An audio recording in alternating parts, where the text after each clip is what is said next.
Buenas tardes a todos, a todas y a todes. Hoy es un gusto tener con nosotros a la arquitecta Mariana Fernández Olivera. Mariana es doctora en arquitectura, es becaria postdoctoral de CONICET con sede de trabajo en el IEPAC, Instituto de Estudios de Historia, Patrimonio y Cultura Material de la Facultad de Arquitectura, Urbanismo y Diseño de nuestra Universidad Nacional de Mar del Plata, donde también se desempeña como jefa de trabajos prácticos. Hoy Mariana nos va a hablar sobre el patrimonio industrial portuario, descubrirlo, valorarlo y disfrutarlo. Bueno, es un gusto, te escuchamos con mucha atención, Mariana. Gracias por estar acá. Bueno, Juliana, muchísimas gracias. Nuevamente los saludos a todos los que están aquí presentes. Les agradezco infinitamente el espacio. Y bueno, voy a contar un poquito qué es esto de descubrir, valorar y disfrutar el patrimonio portuario. Voy a compartir el Power, y ahora ya los dejo de ver.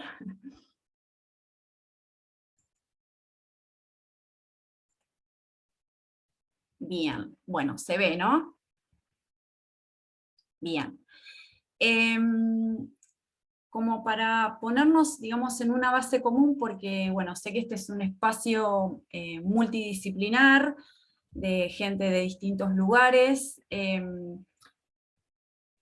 Voy a organizar mi charla, la estructuré, digamos, siempre tratando de llegar a la propuesta. Voy a hacer primero como una introducción en relación a los fundamentos y a la teoría sobre lo que me apoyo, siempre desde mi enfoque como arquitecta y desde la visión del patrimonio arquitectónico y urbano.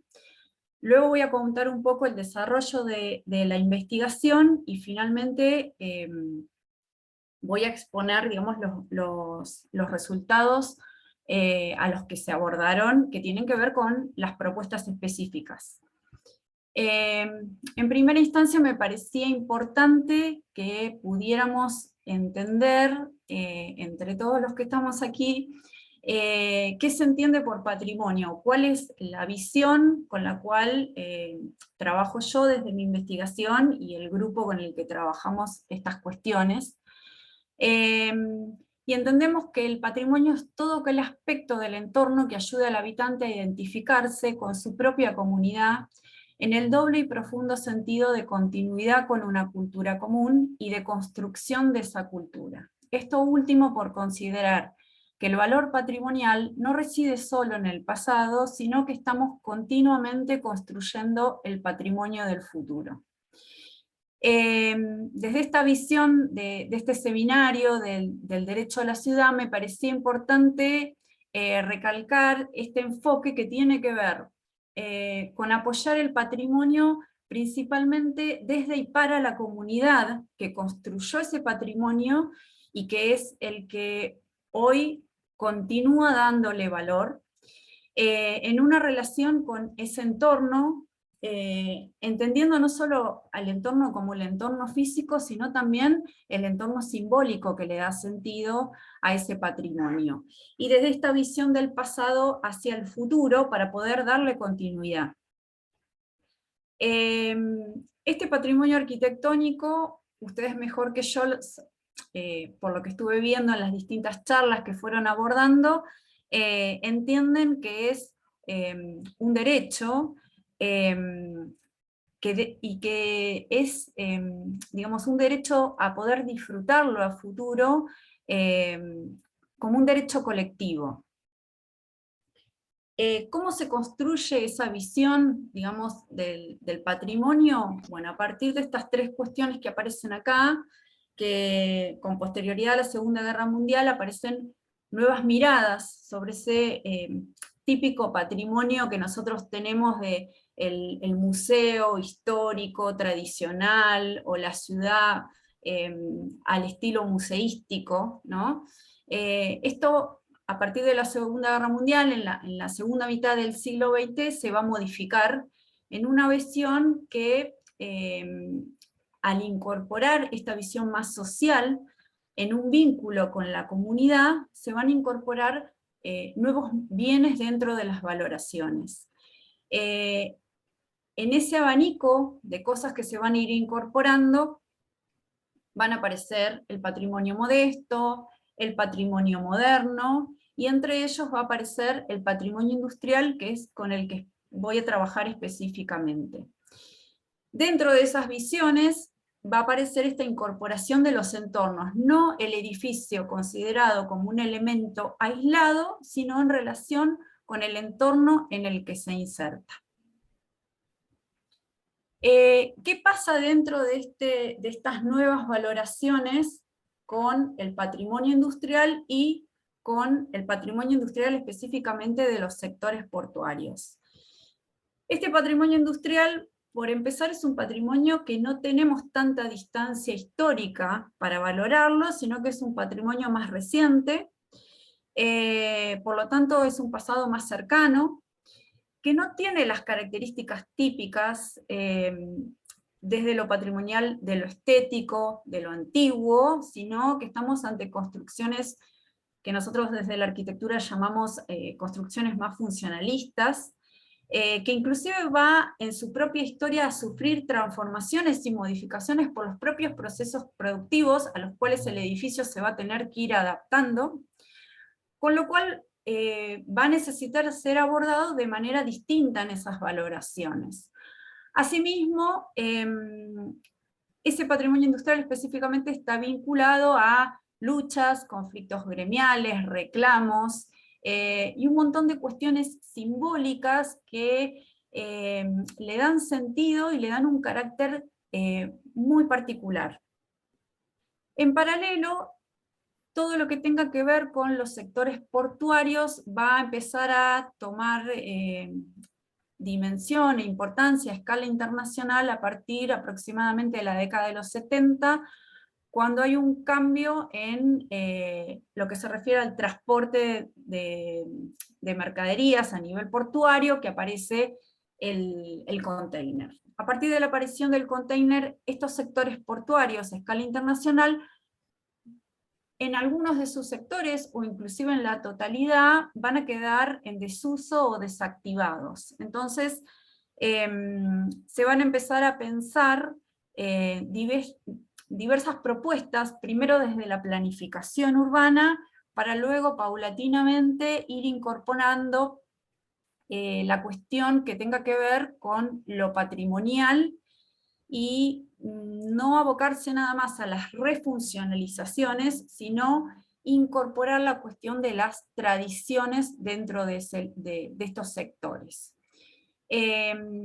Todos estos cambios en la actividad, la desindustrialización de los entornos asociados, y la aparición en realidad la desaparición de funciones con la aparición de edificios que van a quedar desactivados, van a modificar estos sectores y van a modificar la tradicional relación puerto-ciudad.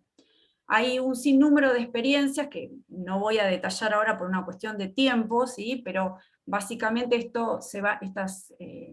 estas propuestas se van a iniciar en Estados Unidos y Canadá, con refuncionalizaciones. Esto luego en la década del 80 va a pasar a la reactivación de puertos, principalmente en Inglaterra, para luego desarrollarse diversas experiencias en distintos puertos europeos, y algunos latinoamericanos ya en intervenciones más actuales después del 2000.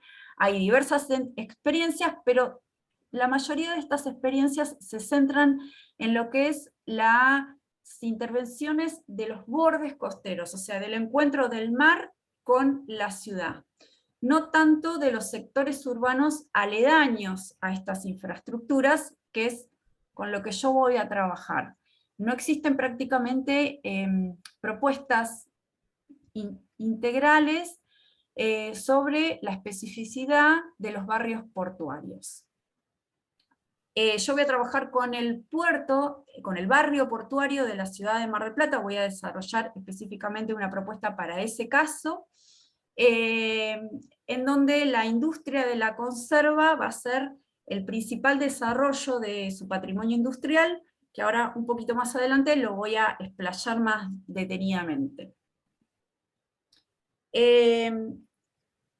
¿Cuáles son, digamos, los núcleos teóricos sobre los que me voy a apoyar en esa propuesta? Bueno, por un lado, esta visión de la preservación en un equilibrio entre lo que es la conservación y el cambio, o sea, preservar aquellos valores necesarios, pero también permitir ciertas modificaciones o transformaciones para poder asegurar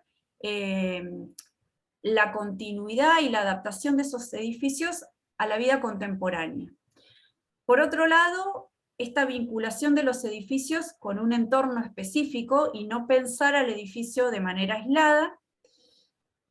Y por último, este enfoque integral que va a considerar del edificio no solo sus aspectos arquitectónicos o materiales, o sea, todo lo que nosotros llamamos lo tangible, sino lo que uno puede ver del edificio, sino también la carga simbólica que acompaña lo histórico, los componentes identitarios y sociales ligados, en este caso específicamente, al mundo del trabajo y familiar. Sobre estos tres pilares se va a construir una propuesta de revitalización, como una forma de volver a dar vida a estos sectores o edificios desactivados o degradados, algunos continúan en actividad, otros no, y como una forma de preservación. Particularmente la ciudad de Mar del Plata, como ciudad portuaria se convierte entre la década del 30 y del 60, que es el rango temporal con el cual yo voy a trabajar desde el análisis histórico, como el principal puerto del litoral marítimo argentino. Esto le va a dar un empuje económico sin igual, pero tiene características muy particulares esta ciudad, porque en paralelo se va a desarrollar toda la cuestión turístico-balnearia. Entonces es como que dentro de la ciudad nosotros tenemos dos ciudades. Por un lado la industrial portuaria, y por otro lado la turística balnearia. Esta turística, que va a empezar a tener desarrollo en el área central, va a ir desplazando hacia el sur a la actividad industrial portuaria, para finalmente asentarse esta actividad en lo que es la construcción del puerto. Asimismo, y vinculado a estas características turístico-balnearias, va a tener procesos especulativos y procesos de crecimiento y transformación sumamente acelerados, y que les van a dar en lapsos temporales muy cortos crecimientos muy rápidos, que van a hacer finalmente que muchos de sus edificios, en general, no solo en el área portuaria, muchos de sus edificios históricos se transformen o desaparezcan muy rápidamente. En particular, el área puerto, o sea, el puerto de la ciudad, adquiere desarrollo en relación a la actividad pesquera, es un puerto pesquero. Vinculado a esa actividad pesquera, la industria de la conserva de pescado, a partir de la década del 30, con el proceso de sustitución de importaciones, va a adquirir gran desarrollo en un proceso creciente hasta la década del 60, donde empieza a decaer y empieza a ser sustituido por el fileteado y posteriormente por el congelado. El barrio que va a surgir aledaño a este puerto es un barrio que va a estar alejado del centro de la ciudad, y cuyo desarrollo va a estar vinculado a esa actividad de la pesca y de la conserva, con la particularidad de que va a estar habitado por una mayoría considerable de inmigrantes provenientes de Italia, principalmente de la zona de Sicilia y Nápoles, que van a conformar una comunidad étnica muy particular, con tradiciones traídas desde su tierra natal, y le van a dar un rasgo distintivo a este área. Asimismo, uno de los historiadores que trabaja con este sector, José Mateo, enuncia que dentro del territorio argentino, este sector, este barrio portuario, es el único barrio de pescadores donde la residencia de los pescadores está asociada y junto al puerto. Con lo cual todo esto va a dar una dinámica muy específica desde lo histórico. Particularmente voy a trabajar con las fábricas de la conserva, vinculadas con los procesos productivos de la conserva de la anchoita, que va a dar dos productos que son los característicos, la anchoa salada, que son los filetes de anchoas, los típicos en frasquitos, y la sardina enlatada, que es lo que se conoció en aquel momento como la sardina argentina, y que vino a reemplazar en ese momento de sustitución de las importaciones a las sardinas que se exportaban de Italia y España principalmente. Junto a estas fábricas va a adquirir dentro de este periodo un gran desarrollo lo que son las viviendas de los pescadores, que eran viviendas autoconstruidas o fabricadas por una empresa constructora de acá, que era la empresa Tiribelli, que son unas casillas de madera y chapa, y que era el hábitat característico y dominante. Estas casillas conformaron el paisaje urbano del barrio Puerto hasta la década del 40, 50 aproximadamente, donde esto fue reemplazado paulatinamente, pero todavía quedan algunos ejemplos característicos. Bien, actualmente este sector encontramos algunos elementos que han continuado. No existen investigaciones que reconozcan ni que valoren a estos elementos. No hay ningún tipo de propuesta en relación a su preservación, y justamente estas faltas de valoraciones han llevado a grandes transformaciones y a la desaparición de un gran número de estas fábricas y de estas casillas a lo largo de la historia.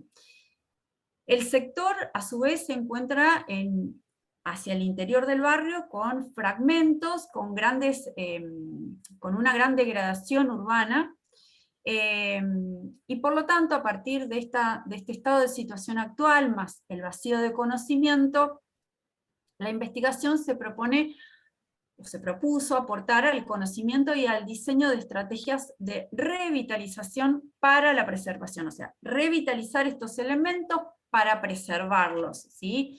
Es importante por ahí remarcar que siempre apoyado en la cuestión del patrimonio, ¿no? Centrado en este legado conservero la propuesta, mediante el análisis conjunto de estos aspectos materiales e inmateriales en relación. Bien, los fundamentos de la propuesta tienen que ver con estos fundamentos teóricos que hace un ratito yo sinteticé, este enfoque contextual, el integral y la revitalización. Pero lo que quería por ahí remarcar es que desde lo metodológico se trabaja con una metodología que es la propia del patrimonio, y que tiene que ver con, primero, un estudio histórico, porque no podemos, digamos, preservar nada si no conocemos esa historia y esas tradiciones. Luego un relevamiento y un análisis actualizado para llegar a un diagnóstico y finalmente a las propuestas. En ese estudio histórico se trabajó con distintas fuentes históricas y se construyó material en realidad que hubo que buscar exhaustivamente en diversos archivos, porque no hay mucho material en relación al pasado de estas industrias.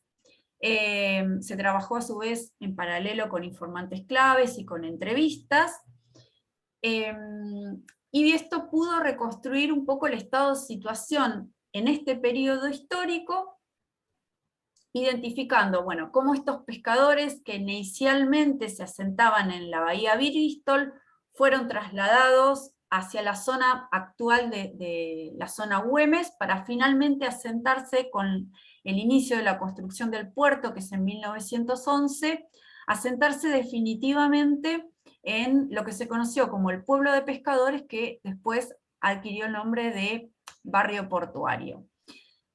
En ese periodo, el paisaje era el paisaje que vemos abajo, ¿no? Estas casillas, ese era el paisaje urbano, y en paralelo empieza el desarrollo de la industria de la conserva, ¿Por qué las casillas? En realidad, estos pescadores inicialmente realizaban la conserva del pescado en sus propias casas, o sea, en estas casillas, y luego en la medida que esta actividad va adquiriendo una cuestión más industrializada, se empiezan a construir establecimientos específicos, saladeros y conserveras para tal fin. Pero por eso se toma esto, no solo para tomar las dos escalas, sino porque es el inicio del salado del pescado, se da primero en las mismas viviendas. Mientras el hombre salía a pescar, la mujer y los hijos se quedaban en la casa haciendo la conserva. Esas iniciales conservas se vendían en la banquina y luego todo eso va adquiriendo un desarrollo más industrializado. Luego se hizo un relevamiento actualizado del barrio, ¿sí?, para establecer un diagnóstico a escala urbana, ¿sí?, desde ese enfoque integral, donde se establecieron zonas y puntos de conflicto a partir del estado edilicio, se hizo un relevamiento parcelario del estado edilicio y de las diversas funciones. Esto se cruzó a su vez con la identificación de los elementos singulares, reconocidos y no reconocidos, porque no todos los edificios singulares, a pesar de tener valores, no todos tienen declaratorias patrimoniales, pero hay un número importante de construcciones que tienen que ver con lo religioso, la gruta, la plaza, el Colegio Inmaculada, hay una serie de conjuntos de viviendas, la Iglesia Sagrada Familia y las dos usinas, la vieja que está totalmente desactivada y destruida, y la nueva que todavía está en funcionamiento. Todo eso forma parte, digamos, del abanico de patrimonio industrial y no industrial de este área, del patrimonio singular, perdón, y a esto se le incorporó el relevamiento de los elementos dentro del área que todavía continúan vivos de ese patrimonio industrial y residencial. A partir del cruce de distintas fuentes, se determinó un fragmento dentro de ese barrio donde se concentraba la mayor cantidad de elementos de este patrimonio industrial en sus diversas escalas. Se trabajó con 5 conserveras, de las cuales 2 continúan en actividad, 2 están totalmente abandonadas, y una cambió sus funciones hacia otros usos. Se trabajó con 6 saladeros característicos, de los cuales algunos continúan en actividad y otros han cambiado sus funciones. Y se hizo un recorte, digamos, de lo que continúa como casillas. En realidad, dentro de lo que es el tejido barrial, hay muchísimas más casillas, lo que pasa que muchas están trasladadas hacia los fondos de los lotes, o bien han sido transformadas sus fachadas, con lo cual uno, si uno mira al frente, ve un chalet, pero si uno se asoma por el costado, ve la casilla. Entonces, esto hace que no siempre se reconozcan. Entonces se trabajó con aquellas que continúan, digamos, dentro del paisaje urbano con esas características originales y sin transformaciones. Bien, de esto se hizo un estudio individualizado en las 3 escalas, ¿sí?, desde su análisis material, sus características, se trabajó con los expedientes municipales, archivo de catastro, y se reconstruyó la historia industrial de cada uno de estos elementos. Para eso hubo que informarse, investigar sobre cómo se realizaban los procesos productivos. El salado tiene un proceso, hasta en la actualidad, un proceso más bien artesanal, mientras que la industria de la conserva surge, obviamente, como industria desde cero. Sin embargo, hay muchas de esas industrias que iniciaron como saladeros y que a lo largo de su historia van creciendo y se van ampliando para terminar en grandes industrias. Entonces se trabajó con estas 3 escalas: los galpones, saladeros, las fábricas conserveras. Dentro de estas hay por ahí las que continúan en actividad, la más conocida es la Campañola y Puglisi, que es también reconocida, pero después hay otras que están desactivadas, pero que fueron de gran empuje dentro del área portuaria, y bueno, muchas que lamentablemente han desaparecido, que se encontraron. Tengo todos los registros, la reconstrucción histórica, pero bueno, al no estar el elemento ya no podemos hacer nada, ¿no? Y de la misma manera se hizo un estudio pormenorizado de estas casillas, que son prefabricadas, construidas en madera y chapa, casillas muy humildes, pero bueno, muy pintorescas y muy características de este sector portuario. De todo este análisis material se sintetizó toda esta información en una matriz FODA, tanto de los conserveras y los saladeros, su patrimonio inmueble y su patrimonio inmueble, y lo mismo sobre las casillas, identificando fortalezas, oportunidades, debilidades y amenazas. En paralelo, se trabajó con todo ese patrimonio intangible relacionado, por un lado, desde la escala barrial, los rituales procesionales y festivos vinculados a la pesca, y que tienen que ver con muchas de las tradiciones traídas desde Italia. Se dice que en un momento en el barrio Puerto, para que las procesiones no colisionaran entre sí, había que poner semáforos, porque llegó un momento donde había cada X tiempo una procesión, y esto fue muy característico. Actualmente de esas procesiones son 2 las que continúan, más la fiesta de los pescadores, que también está ligada a la procesión, que por ahí adquirió ya dimensiones turísticas, pero muchas de esas tradiciones dentro de lo que es la ritualidad del barrio continúan hasta la actualidad. En paralelo y vinculado a la conserva, cómo se obtiene, ¿sí?, la pesca, y todos los saberes relacionados a la captura de la anchoita, en estas lanchitas que se realizaban en aquel momento, con procesos de pesca sumamente artesanales. En aquel momento estábamos hablando de que existían unas 200 lanchitas amarillas, de las cuales hoy pocas sobreviven, a pesar de que tienen declaratorias como patrimonio, y las técnicas específicas respecto a la captura, ¿sí?, del pescado, que tienen que ver con redes específicas, con técnicas y con saberes vinculados a la propia experiencia de dónde encontrar, cómo, y las características climáticas. En paralelo también se trabajó con todo lo que tiene que ver con los saberes de la conserva, con el proceso productivo desde los saberes familiares transmitidos en generación, desde esos procesos iniciales hasta los procesos más industrializados, donde el rol del femenino tuvo gran relevancia, cuando eran los fondos de las casillas o en los saladeros iniciales.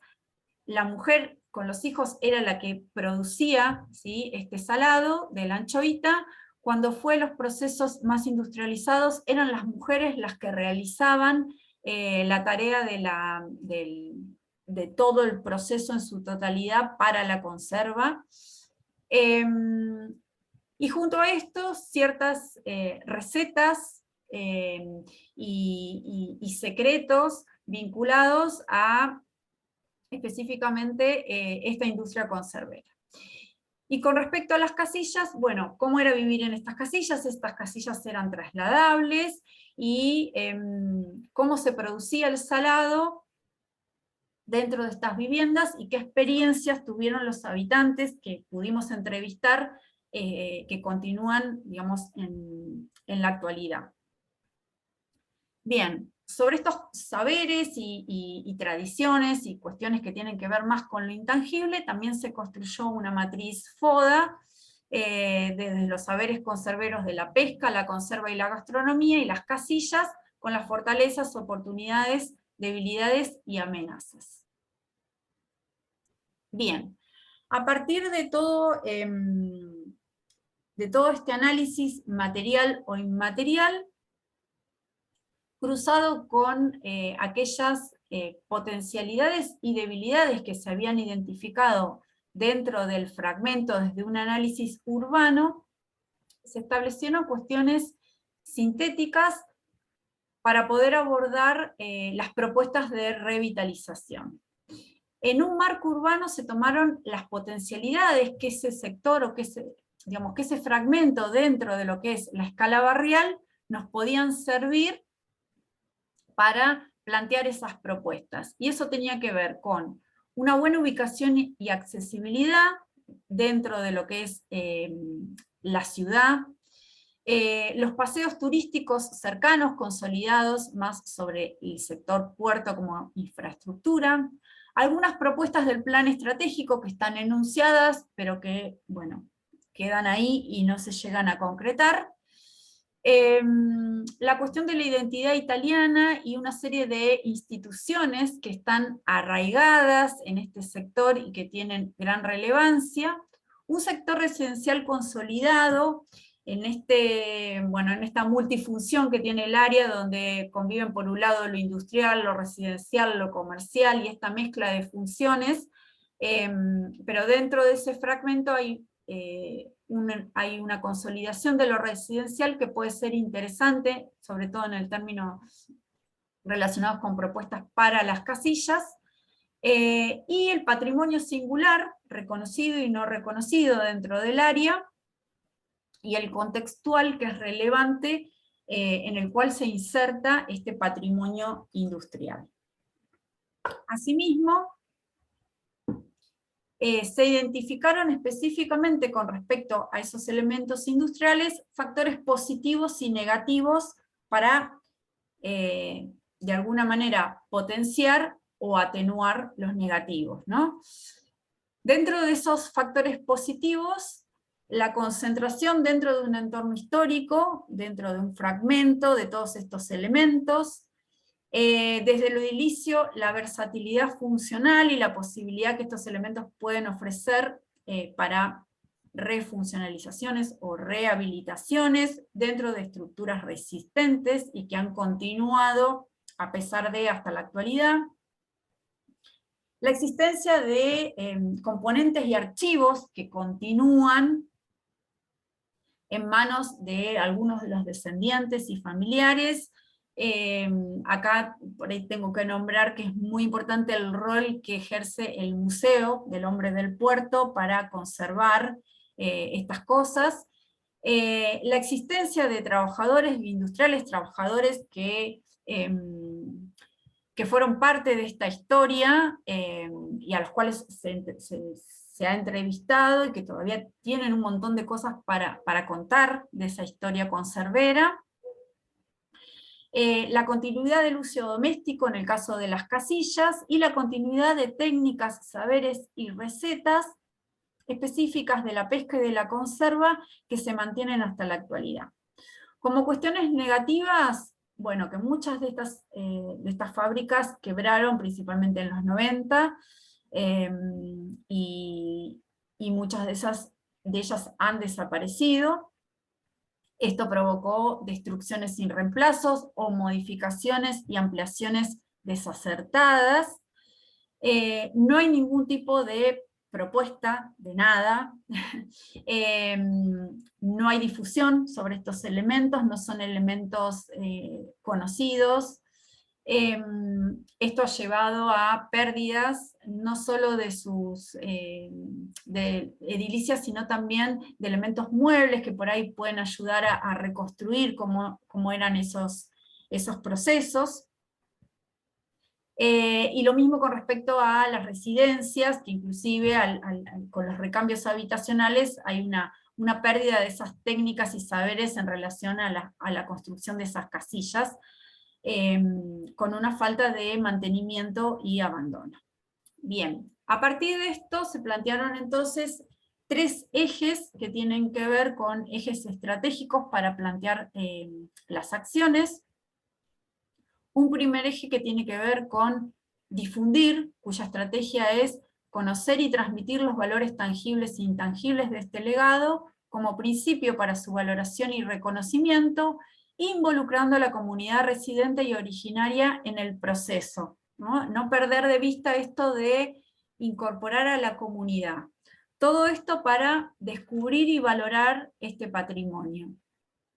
Un segundo eje que tiene que ver con dinamizar, y que busca activar y disfrutar este patrimonio, tiene como estrategia promover actividades turísticas y culturales que impulsen mejoras en los bienes patrimoniales y en el entorno urbano, ampliando la oferta de equipamientos y servicios, pero también fortaleciendo el arraigo de la población residente y originaria del lugar. Y un último eje que tiene que ver con poner en valor el patrimonio, de manera de que esto pueda ser conservado. Y esto tiene como estrategia intervenir en el medio físico, poniendo en valor los bienes patrimoniales, mediante el asesoramiento técnico y la promoción del mantenimiento hacia su conservación. Estos ejes, cada uno de estos ejes se detallan, digamos, las distintas líneas de actuación con sus respectivos objetivos, acciones, plazos y actores intervinientes para cada uno de esos ejes. Esto se sintetiza en una serie de matrices previas a las acciones puntuales. Cada una de estas matrices plantean las distintas líneas de acción sobre las cuales se van a plantear las acciones específicas. Para el eje 1, que tiene que ver con difundir, se va a apoyar en 3 líneas de acción. La primera tiene que ver con el conocimiento y la investigación, ¿sí? Para difundir primero tenemos que conocer e investigar qué es lo que tenemos que difundir, y para eso se desarrolla un corpus documental que registre los bienes o impulse los estudios específicos sobre su historia material o inmaterial. Y para eso se detallan una serie de acciones específicas. En el mismo sentido, otra de las líneas de acciones tiene que ver con la transmisión, que tiene que ver con divulgar información y organizar actividades para dar a conocer los valores y las potencialidades de los bienes. Y una última línea que tiene que ver con la participación ciudadana, que implica involucrar a la comunidad residente en las construcciones de los saberes locales y sus valores. Para cada una de estas se enuncian las acciones, el tipo de acción, los plazos en que se llevan a cabo y los actores intervinientes en cada uno de estos grupos. En el mismo sentido, lo que tiene que ver con el eje 2, que implica dinamizar, se plantean también 3 grupos de acciones. El primer lineamiento tiene que ver con el fortalecimiento del turismo, cuyo objetivo es incorporar los bienes en productos turísticos que posibiliten su revitalización y la del barrio. La segunda línea, que tiene que ver con la promoción de actividades culturales, que para eso se promueven actividades a desarrollar dentro de los edificios. Y una última línea que tiene que ver con la formación y la capacitación ciudadana, que implica revalorizar y recuperar la formación en técnicas y saberes sobre los procesos productivos vinculados a las conserveras y a las casillas en análisis. Y bueno, el desarrollo, igual que en el eje anterior, tiene que ver con acciones, sus características, plazos y actores. Que bueno, por una cuestión de tiempo no me voy a detallar en todo esto, pero sí que se entienda, digamos, por lo menos la idea general de la propuesta. Y el último eje, que tiene que ver con poner en valor, también se desarrollan 3 líneas de acciones, la primera tiene que ver con mejorar el paisaje urbano histórico, la segunda tiene que ver con la conservación y el mantenimiento del patrimonio. Para eso se plantean acciones que fortalezcan ese mantenimiento junto a los propietarios de los bienes, ¿sí? Siempre sin olvidar a la población residente. Y la última línea que tiene que ver con la intervención del patrimonio, que implica promover intervenciones apropiadas a los valores reconocidos a partir del asesoramiento a los propietarios. Es importante, digamos, siempre trabajar en conjunto con los propietarios de los bienes para poder activar, digamos, todas estas dinámicas de conservación y mantenimiento. Bien, y por último, quería como cerrar con algo que me parece que no solo cierra el espíritu de la propuesta, sino también cierra el espíritu de estos seminarios, que es una frase de los autores reconocidos dentro de lo que es las áreas y el tratamiento de las áreas urbanas portuarias, y que dice: cambiar sin borrar la memoria, poner en uso sin dilapidar los bienes y recursos, incorporar nuevas actividades, aunque siendo consecuente en el carácter productivo, hacer pedagogía con su patrimonio construido sin hacer concesiones al espectáculo banal, recuperar espacio público equilibrando los grados de mercantilización y evitando la privatización del espacio, son los márgenes entre los que se debaten en la actualidad las operaciones urbanas en general y por extensión que también están presentes en las acciones para reapropiarse de los viejos puertos. Me parece que esto es como la idea central a lo que apunta este trabajo y que me parece que se enmarca dentro de estos derechos a disfrutar de la ciudad. Muchísimas gracias. Muchas gracias, Mariana.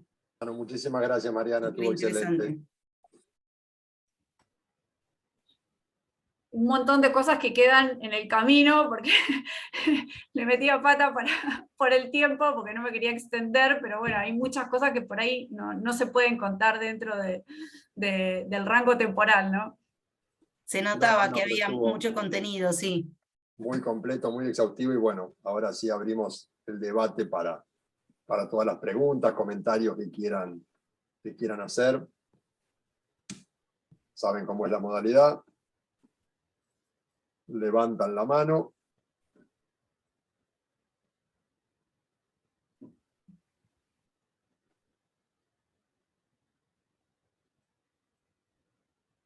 Bueno, para romper el hielo, quería decirte que a mí me resultó bastante asombroso, porque en verdad no hay mucha difusión respecto de cómo era digamos, la estética del puerto, cómo se vivía, esta cuestión de las casillas. Verdaderamente para mí fue, si bien no soy oriunda de Mar del Plata, ya hace un montón de años que vivo acá, y sin embargo no tenía ese conocimiento, así que me parece súper importante para sostener, digamos, como la memoria de esos lugares, así que... Sí, bueno. En realidad lo que pasa generalmente inclusive desde el visitante de Mar del Plata, que es como que tiene la imagen del puerto de la banquina, con suerte conoce digamos, las lanchitas amarillas, los lobos, ¿sí? Y va a comer un poco de pescado por ahí, pero cruzando la avenida, ¿sí? Hay todo un barrio con un montón de características que no están difundidas, que no se conocen, inclusive los edificios singulares. A lo sumo por ahí el que está más o menos vinculado con lo religioso sabe que está la gruta y porque va a rezar y le pone una velita a la Virgen, pero por ahí lo que es el resto del entorno barrial y mucho menos de lo que es en relación a lo industrial, no es muy reconocido. Sí, de hecho estaba pensando, si uno va, por ejemplo, a Colón, Entre Ríos, hay toda una difusión y una explotación turística del saladero, digamos, de los barrios que eran en ese momento de los ingleses, etcétera, y acá en Mar del Plata me parece que eso todavía no, digamos, está por fuera, como vos decías, de la explotación turística. Explotación no sé si es la palabra, pero bueno, como Sí, de los usos turísticos. Exacto. Sí, yo creo que la palabra es explotación turística. nunca mejor aplicada. Es decir, lamentablemente acá tenés un choque entre la explotación turística para mostrar hacia el visitante, las visitantes de afuera, y por otro lado el negocio inmobiliario y la destrucción de tirar abajo y aprovechar esos espacios no con una mirada del patrimonio cultural. Creo que ese es un poco el desafío, cómo lograr esto que decía vos, Mariana, de la preservación, la puesta en valor y la reutilización. Reutilización a lo mejor con fines distintos, una vez que la empresa ya no está cumpliendo su función productiva, quebró como sucedió con tantas en los 90, encontrar otros usos. Uno pasa por el puerto y hay algunas que la verdad dan pena, hace 20 años que están derruidas en algunas esquinas típicas de la zona. Es lamentable, más allá de todas las casillas que van siendo destruidas sistemáticamente. A veces estas cosas también tienen que ver con procesos de alguna manera, dentro de esos procesos especulativos, ¿no? Ya siendo más mal pensado, ¿no? Pero bueno, uno con los años se va volviendo mal pensado, y a veces esta cosa de, bueno, dejar, ¿no?, la decadencia, que todo se destruya solo, es una estrategia también para justamente, bueno, que se caiga solo y listo, ¿no? Y entonces venimos con otra cosa acá sobre esto e implantamos otra cuestión, ¿no? Entonces, esto de la desidia, a veces, lamentablemente, desde ciertos sectores, tiene como una intención. Sí, sin duda. Sonia. Buenas tardes. Más que nada agradecerte la exposición, porque yo, si bien nací acá, tampoco tengo como mucho conocimiento y despierta interés, ¿no? Curiosidades de los temas que compartías puntualmente.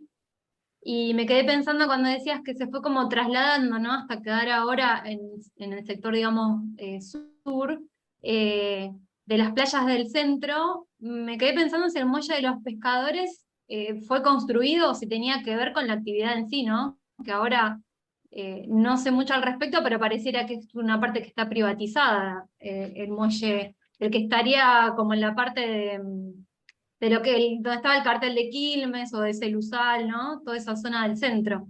Me quedé pensando si la función originaria tenía que ver con la actividad y como que fue corriéndose, y bueno, y el muelle quedó ahí, no sé en manos de quién, pero pareciera que es privado, ¿no? Sí, ya evidentemente la actividad primigenia ya no está ahí, ¿no? Sí, en realidad la actividad de la pesca en realidad es como muy incipiente en el inicio, se asienta sobre lo que es la bahía Bristol que se llamaba, y en realidad era muy precaria. Ahí los pescadores en las mismas playas tenían sus propias casillas sobre la arena, y abastecían a los hoteles, al Hotel Bristol, a los primeros hoteles, abastecían con pescado fresco. En la medida que Mar del Plata empieza a adquirir una mirada más turística, más vinculado a balneario aristocrático, ¿sí? Empieza a hacer ruido, digamos, estas personas, estos pescadores en las playas, y ahí es donde se produce el primer desplazamiento, que ahí aparecía en el plano que yo marcaba, al barrio La Pescadilla y al barrio Tierra del Fuego, que estaban asentados más o menos por la actual zona de Güemes, ¿sí? Ahí es el primer desplazamiento. Ellos se van con sus casillas, siguen pescando en el mismo lugar, pero se trasladan las casillas hacia ese sector, que todavía por esa zona alguna casilla queda dando vueltas, poquitas pero quedan. Y se llamaba justamente Barrio del Tierra del Fuego porque en aquel momento, estamos hablando de principio del siglo XX, estaba sumamente alejado, ¿sí?, de lo que era el centro fundacional. Y finalmente, cuando se construye la obra del puerto, empieza en 1911, pero hasta que se inaugura la dársena y pasan como 10 años, es como que va teniendo distintas etapas. A partir de la construcción del puerto, los mismos pescadores se empiezan como a trasladar hacia este sector aledaño al puerto como infraestructura.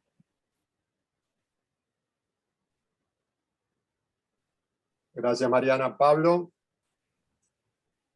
Sí, también agradecerte la exposición y bueno, debiera saberlo, pero existe una delegación puerto, existe un delegado, no sé cómo es el sistema de elección, pero creo que hay que cambiarlo porque compartimos todos que está muy abandonado el puerto. Basta ver las calles, ¿no es cierto?, de la zona, el estado de abandono que tienen.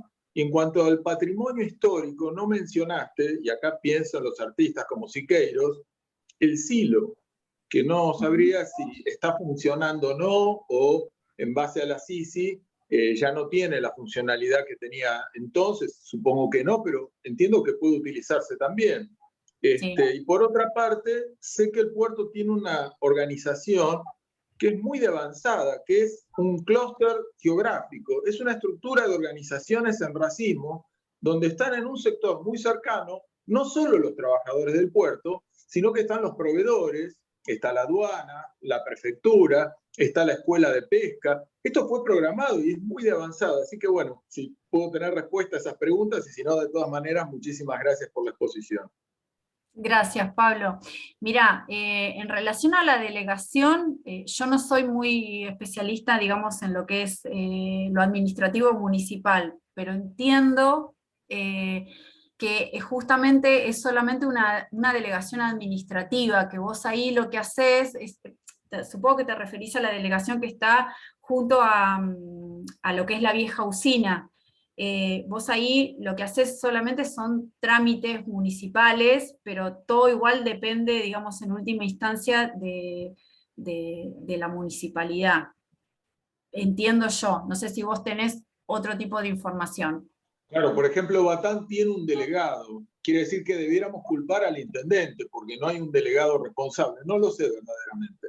Claro, acá la verdad es que no sé ahí, no sé si hay delegado. Yo sé que vos ahí podés, no sé, renovar el registro, podés ir porque vivís en el puerto, no sé, estoy diciendo algo más administrativo, no sé si tiene una entidad en sí mismo, pero puede ser que sí, ahí me declaro ignorante. Respecto a los silos, en realidad están, no están en funcionamiento, porque ya esa función digamos, ya no somos el granero del mundo, así que esa función se perdió. Hay propuestas muy interesantes, inclusive dentro de Argentina, en el puerto de Santa Fe, de refuncionalización de silos, que es un tema en sí mismo, porque no es tan fácil, digamos, no es una estructura que uno pueda ponerle cualquier función, ¿sí? Pero existen propuestas de hoteles, de viviendas, hay distintos estudios y gente que se dedica específicamente a eso. En el caso de Mar del Plata los silos están desactivados y más de una vez hubo intención de demolerlos.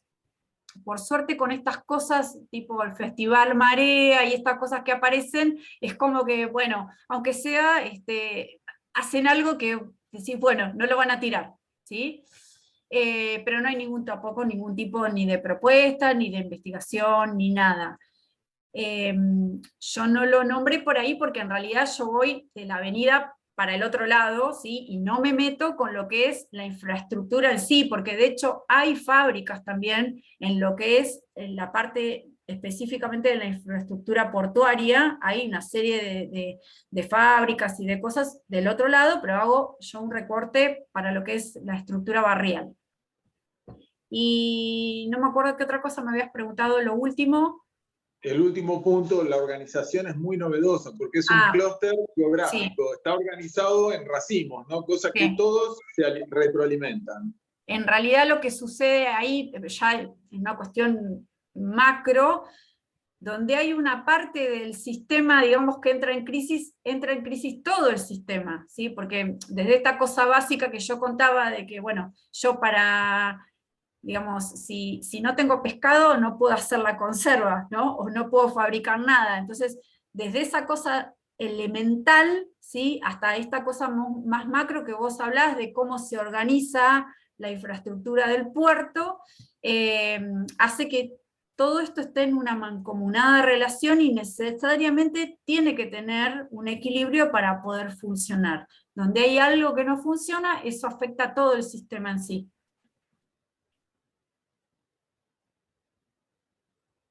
Muchas gracias. No. Refería que también hay 3 astilleros, ¿no? Esto hay que mencionarlo. Y que bueno, estamos importando motores, pero se están haciendo algunas experiencias. Es esperanzador el puerto si hay gente como vos que se preocupa. Bueno, gracias, Pablo.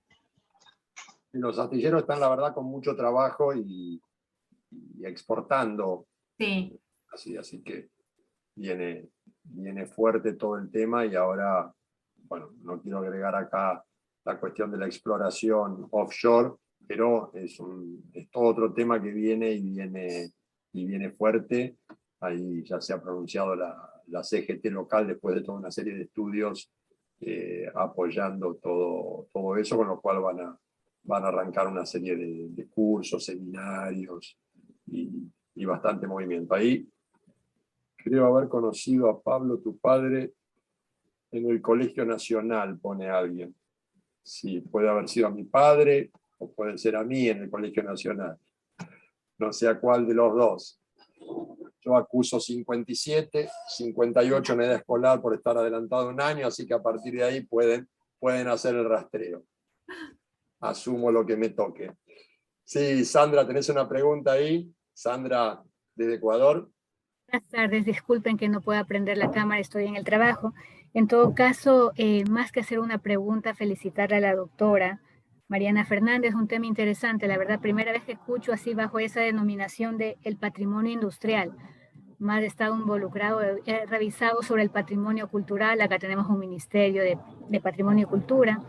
Inclusive en enero del 2022 la Corte Constitucional reconoció haber vulnerado el patrimonio cultural y una casa hacienda y lo relaciona con el tema del derecho a la ciudad, que me pareció interesante. Sin embargo, como su título dice el patrimonio industrial portuario, descubrirlo, eso invita justamente a investigar. Aquí en Ecuador tenemos puertos, así que hay una ley de patrimonio también que me voy a interesar en leer un poco más a profundidad a ver si encuentro algo relativo al patrimonio industrial y qué información tendríamos acá en Ecuador. Eso simplemente de igual manera agradezco y un muy bonito contenido de su explicación. Muchísimas gracias, Sandra. Bueno, buenísimo si por lo menos podemos tejer una red con estos temas. Y Marian, Gracias. perdónenme el ruido de fondo. Bueno, estuvo súper interesante y profundo, yo sabía los temas, pero no había visto todo lo que habías investigado sobre el puerto, es impresionante. Yo sé todo el laburo que da hacer esas planillitas y eso que es impresionante. Y sabes que te quería consultar que en un momento creo que había un proyecto para lo que era la vieja usina, para recuperarla y ponerla en valor. ¿Eso quedó en algo, sabés? En la nada. Había sí, quedó en la nada. De hecho, se hizo un concurso que ganó un arquitecto internacional. Ahí había una propuesta, fue en la gestión de Pulti, que de hecho se llamó como a distintos actores públicos, privados, inclusive el Museo del Puerto, a las entidades italianas, etcétera. Y bueno, se hizo un llamado a concurso, una propuesta ganadora para hacer ahí un centro cultural. Y bueno, cambió la gestión y todo eso quedó en la nada. Porque tiene una catalogación alta, eso creo que está a nivel provincial o nacional, está protegido. Está protegido a nivel local y provincial, tiene declaratoria provincial. Pero bueno, en el mientras tanto, o sea, lo que queda hoy de ese edificio es poco y nada, con suerte la carcasa. Yo el año pasado, no el anterior, que volví a hacer como un relevamiento, cada tanto voy y actualizo, y ya no quedaban ni los techos, cuando en su momento, te estoy hablando hace ya unos años, todavía había algunos elementos al interior, todo eso fue vandalizado y bueno, nada, la verdad que es un estado ruinoso. Ya no sé al día de hoy qué se puede rescatar de eso o no, porque ya prácticamente me parece que iría a una reconstrucción.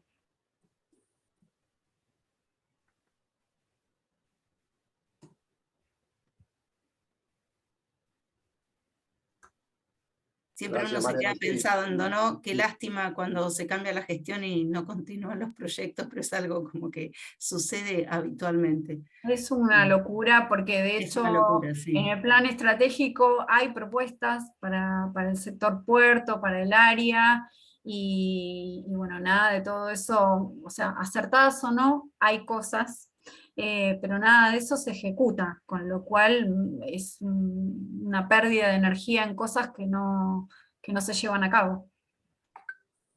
Sobre todo cuando no solamente la pérdida de energía, porque a veces hay cosas que pueden demorarse en la ejecución. El problema es que en esto desaparece. Sí, esto es lo lamentable del patrimonio cultural.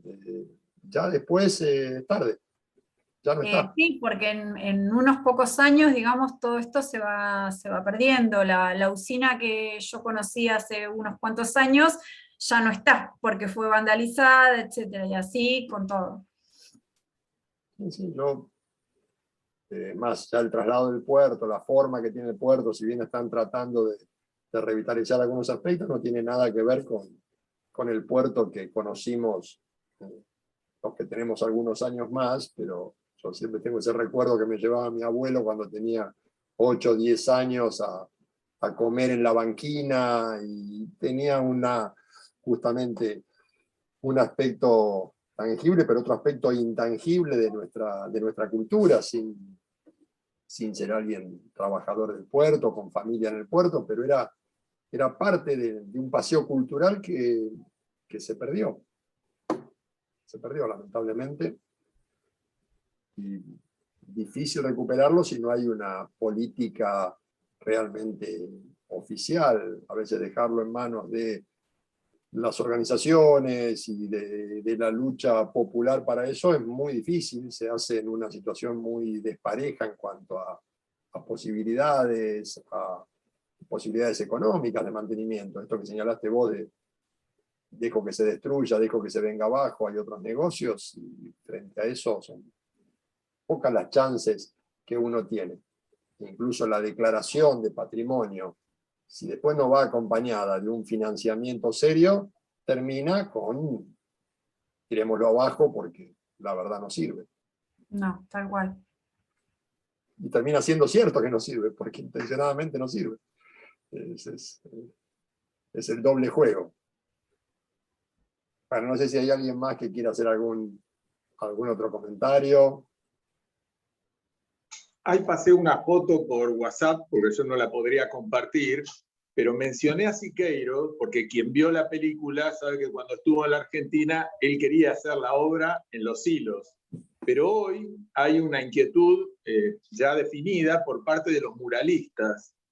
Es decir, creo que se podría hacer un trabajo mural extraordinario. Los murales tienen la particularidad que no están en el living de la casa de ningún pequeño burgués, sino que es algo que podemos disfrutar todos. No es que esté de acuerdo con este o que me guste más uno que otro, ni que tenga la capacidad estética para decir cuál es mejor, pero sí que hay un interés de los artistas en general y de los muralistas en particular por trabajar en Los Silos. Bueno, Pablo, ahí, no apareció la imagen, ¿eh? ¿La pusiste en el chat? No, la mandé Pablo por me la WhatsApp, Pablo me la pasó a mí, que también soy un inútil informático, y se la pasé, la puse ahí en la parte del equipo, y ahora la responsabilidad pasa a ser mancomunada, a ver si alguien sabe cómo subir la imagen que tenemos desde WhatsApp. Pero es una muy linda imagen. No sé si alguien del equipo lo puede hacer. Mientras tanto, Mercedes, te escuchamos. Una voz fría. Ay, estoy sumida en la depresión más profunda, porque lamento no haber conocido el puerto que comentaba recién la arquitecta.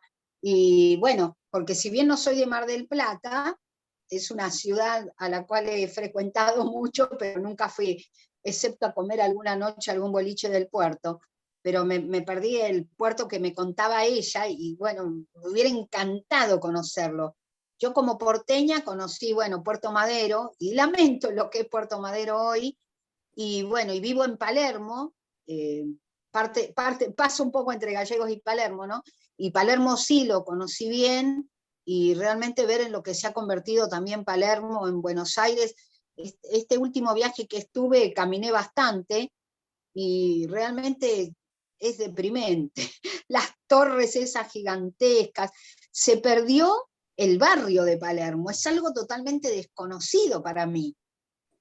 Realmente, bueno, no es que por ser nostálgica, pero me da muchísima pena cuando se pierde este patrimonio que tiene que ver con, en este caso, bueno, ustedes hablaban del patrimonio industrial, ¿no? Pero ese patrimonio que tiene que ver con nuestro vivir diario, ¿no?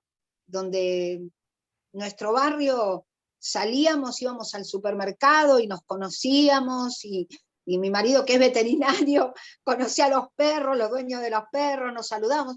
Ahora estamos rodeados de torres donde no conocemos a nadie. Realmente es deprimente, es deprimente. Y bueno, y que han hecho esto, bueno, en el Mar del Plata, con todo lo que escucho de ustedes y lo poco que veo, y yo puedo hablar de Buenos Aires, ¿no? Horacio Rodríguez y todos sus compañeritos han hecho un desastre de Buenos Aires, realmente un desastre. Bueno, lo dejo ahí porque me angustia el tema, me angustia. No, está bien igual la observación que haces, Mercedes, por eso también en las propuestas, ¿no? Uno tiene que tener mucho cuidado, y por eso esto de recalcar, digamos, la visión del habitante del lugar, de quienes construyeron esas historias, ¿no? Porque si uno se olvida de eso y trae, ¿no?, un satélite para reactivar la zona, que no se terminen perdiendo estos valores que vos decís, del espacio, del lugar, del recorrido, de lo cotidiano, ¿sí? Entonces uno tiene que encontrar un perfecto equilibrio ahí entre cómo reactivar el lugar sin que ese lugar pierda su identidad, ¿sí?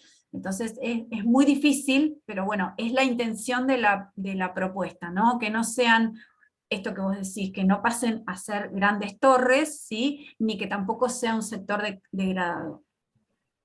Mira, una cuadra de casa en Buenos Aires queda solamente el frente. Yo creo que lo comenté la otra charla, no la pasada sino la anterior, del famoso estudio del Marne, del cual hablaba Carlos Gardel. Bueno, te cuento que hoy el Marne tiene un cartel, se vende, y eso va a ser una torre. Claro.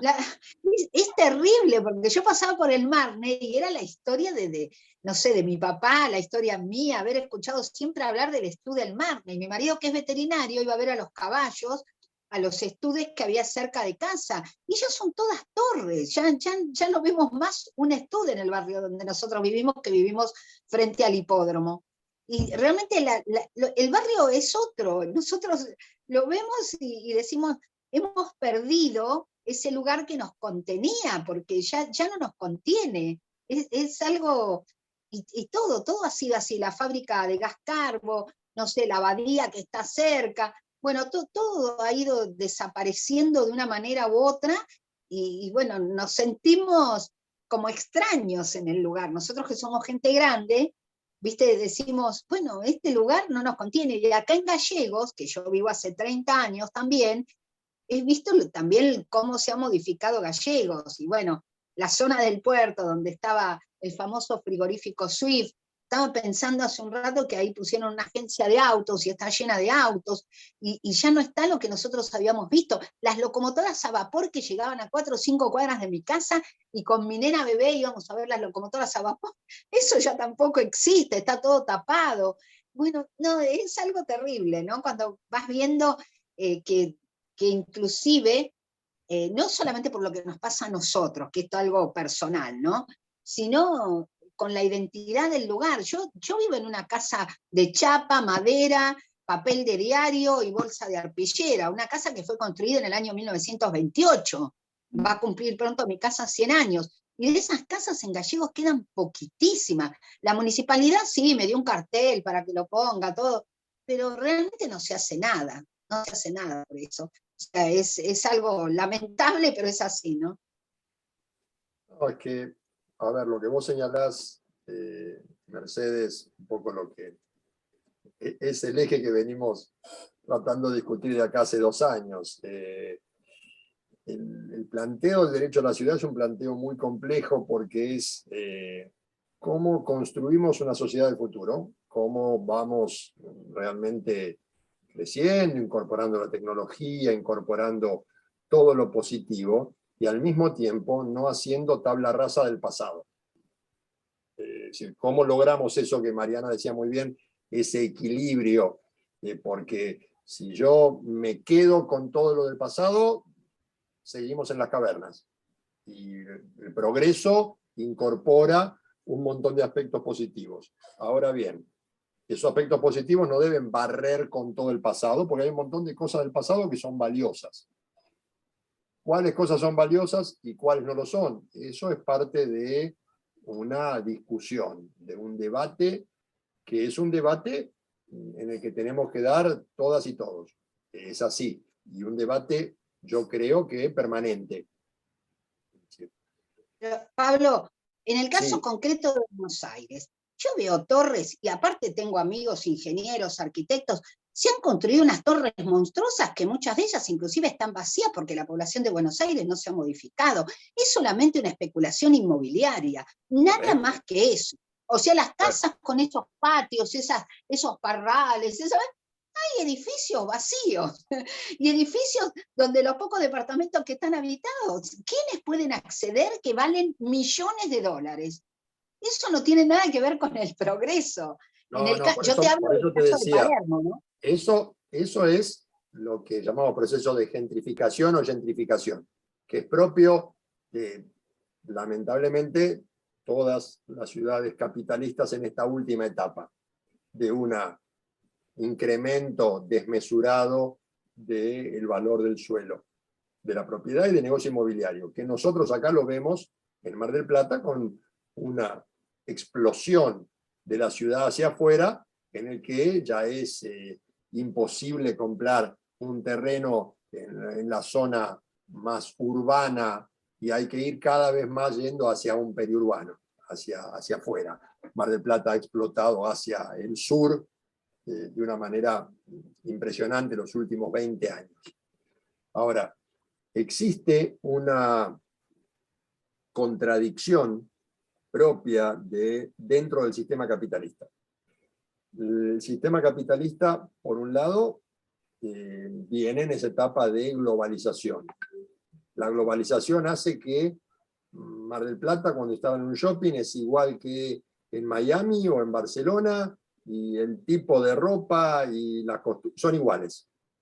Pero al mismo tiempo, y este es el desafío por lo cual el modelo neoliberal en la ciudad necesita esa originalidad, esa autenticidad que permita vender a Mar del Plata y que Mar del Plata derrote al resto de las ciudades con las que compite. Entonces, por un lado le están pidiendo una globalización de identificación y por otro lado encontrar esas singularidades, esos aspectos únicos que la hagan vendible. Y eso choca. Esa es la contradicción que tienen permanentemente hoy Mar del Plata, porque estamos en Mar del Plata, pero el desafío de Barcelona y todo lo que se estudia en Barcelona es ese. Es decir, cómo conjugar esa globalización con esa identidad. Y después, ¿quién defiende esa identidad? ¿Y para qué defiende esa identidad?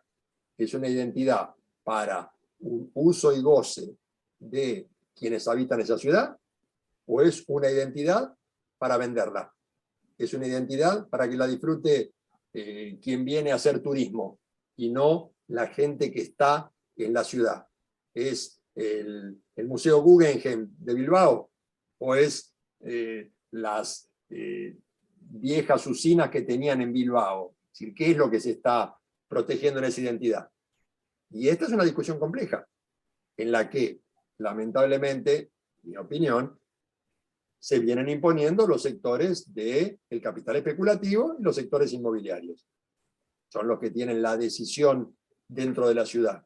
Por eso hay quienes plantean que esa necesaria originalidad, esa necesaria identidad, da espacios o intersticios en los cuales los movimientos locales, verdaderamente con apoyo popular, progresistas, pueden defenderse y plantear otro tipo de ciudad.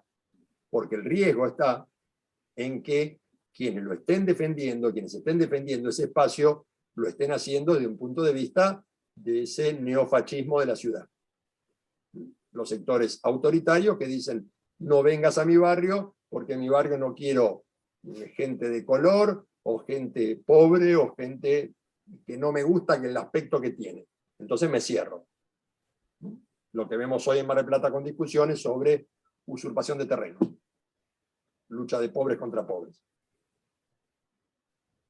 Esto simplemente para levantarte el ánimo, Mercedes, quiero que sea claro, porque si te estabas deprimida, la idea de esto era una mirada optimista. Ya me doy cuenta, no, pero realmente, mira, es una reflexión que tenemos siempre nosotros, porque aparte, es como que, a ver, aumentaron tanto los impuestos también, que no está dando lugar a que mucha gente, como decís, se quede en la ciudad y se vea obligada a migrar. Montones de vecinos nuestros vendieron su casa, a mí me tienen loca diciendo que venda mi casa, porque claro, quedó en el medio de Torres, y bueno, ¿qué soy yo? Hay un agujero en el medio de Torres, y recibimos papeles por debajo de la puerta, ¿viste? Llamadas telefónicas, que vendamos. Es el momento para vender en Río Gallegos y venir a Mar del Plata, ya a esta altura.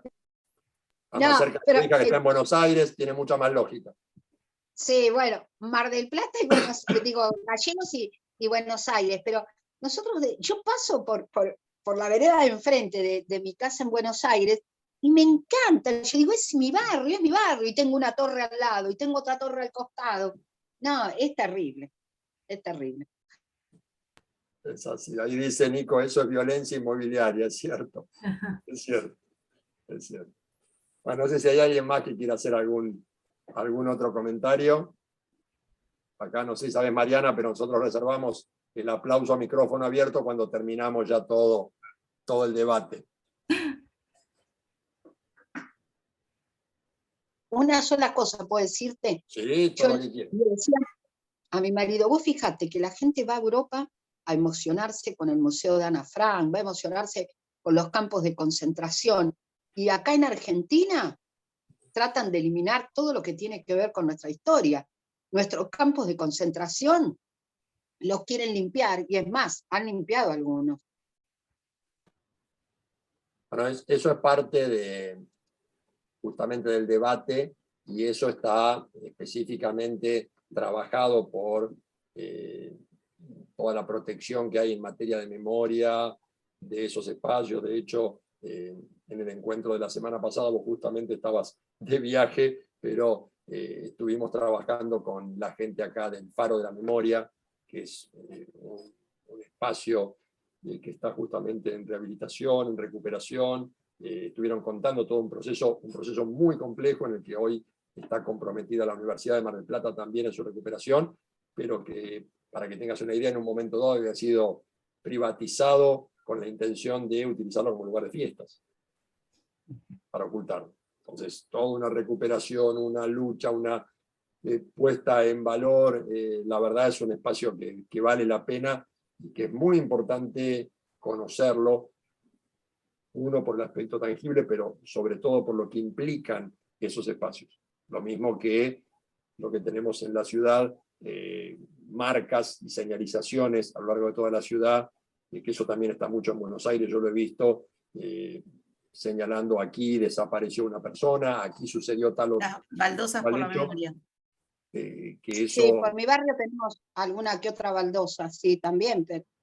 Por eso hoy no está con nosotros acá Lucía Escalante, que es, bueno, está para defender su tesis doctoral ahora, que justamente el trabajo de ella es memoria histórica y las marcas y las señalizaciones, específicamente en la ciudad de Mar del Plata. Es un trabajo muy interesante con todo este tema que vos estás tocando, que particularmente yo creo que en ese sentido en nuestro país hay un trabajo muy fuerte en todo lo que es patrimonialización de la memoria. Sí, espero que se pueda haber mantenga. puja para destruirla, ¿no? Pero ahí se ha avanzado. Sí. Vos fíjate que con nosotros en Buenos Aires, en Cava, es terrible la ideología de toda la gente que está manejando Cava. Yo creo que si Horacio Rodríguez hubiera estado en Roma, ya hubiera desaparecido la Fontana di Trevi, hubiera desaparecido todo y hubiera hecho una torre. Hubiera hecho el subtren metro. Bueno. Aplaudamos No sé a si Mariana. creo que por los favor. romanos lo hubieran matado antes. Bueno, no sé, Mariana, si querés hacer algún comentario después de esto. No. Ya estamos. Bueno, si no hay ningún otro comentario que se agregue, yo ahora sí pido un fuerte aplauso para Mariana.